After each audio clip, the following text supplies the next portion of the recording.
আজকে ইংরেজি নতুন বছরের প্রথম দিন, তাই আমরা বলবো হ্যাপি নিউ ইয়ার।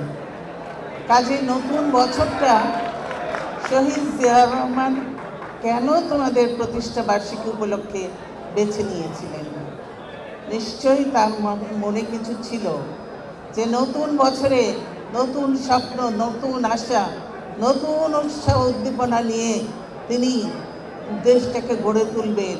আর তো তোমাদের মধ্যে থেকে বেরিয়ে আসবে নতুন নতুন নেতৃত্ব, নতুন নতুন নেতাকর্মী এবং দেশের ভালো ভালো মানুষ যারা, তাদেরকে নিয়ে এই দেশটা গড়ার জন্যই তিনি কিন্তু এই দিনটাকে, বিশেষ করে ছাত্ররা যারা আগামী দিনের এই দলের নেতৃত্বে দেবে, দেশের নেতৃত্বে দেবে, সেজন্যই তিনি এই দিনটাকে বেছে নিয়েছিলেন।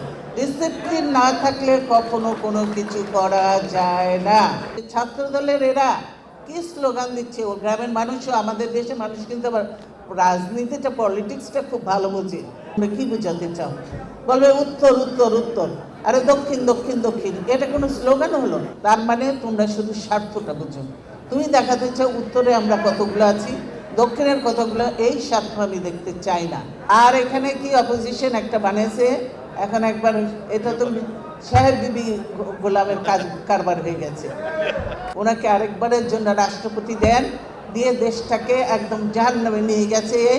আর একদম আর শেষ যেটুকু আছে সেটুকু আমি শেষ করে দিয়ে তারপরেই আমি যাব আল্লাহর নামে, বিদায় নেব।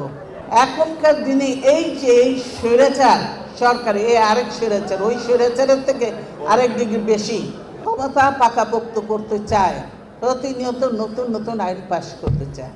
খালেদা জিয়া ভয় নেই, রাজপথ ছাড়ি নাই, এই কথায় আমি বিশ্বাসী নই, এই কথা আমি মানি না।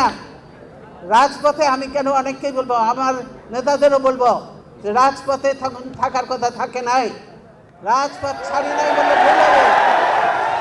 কোনো গ্রুপিং লাভিং থাকবে না। দলকে সুন্দর করে গুছিয়ে যারা উপযুক্ত যোগ্য তাদেরকে নেতৃত্ব দিয়ে বিএনপি ইনশাল্লাহ আবার ক্ষমতায় আসবে।